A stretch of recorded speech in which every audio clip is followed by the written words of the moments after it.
Assalomu alaykum akalar.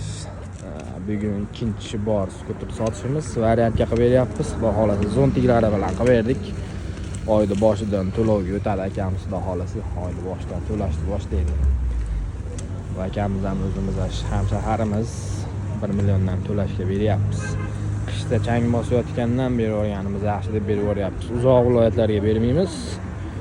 O'zimizda shunaqa hamshaharlarimizga berib qilyapmiz. Zontigi bilan qilib berdik, xudo xolasa. Aka mayli. Yaxshi kuningizga xizmat qilsin.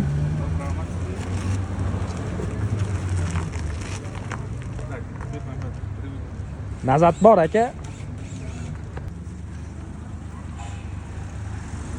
Qisqasi, akalar boshqa joydan skuter olgan, lekin o'zlarinikini pul kerak bo'lib sotib, baribir meni Li7 skuterlarimdan olishyapmiz. Sababi aytayotgan gaplarim, maqtayotgan gaplarim 100% ishlaydi mana shu skuterlarda. Chunki Xitoylar o'zi uchun chiqargan skuterlarni bizga olib kelib sotyapti. O'zbeklar olib kelib, o'zbeklar firma ochib sotayotgan skuterlar ko'rsataymi? Mana musor bo'lyapti. Mana shu skuterlar cho'ntak deb qiziqayotganlar. Musor ikkita cho'ntak mana 5 taligan musor bo'lyapti. Biz skuterlar Xitoylar o'zlari minadigan skuterlarni olib kelib sotyapti.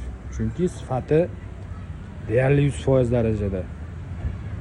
Chunki o'zimga tuzatish uchun olib kelinmaydi. Nima bo'ldi? Baloni teshilib qolib olib keladi. Mana baloni teshilib qolibdi. Balon kamera qo'yib bering deyapti. Atak hech qanaqasiga buzilmaydi.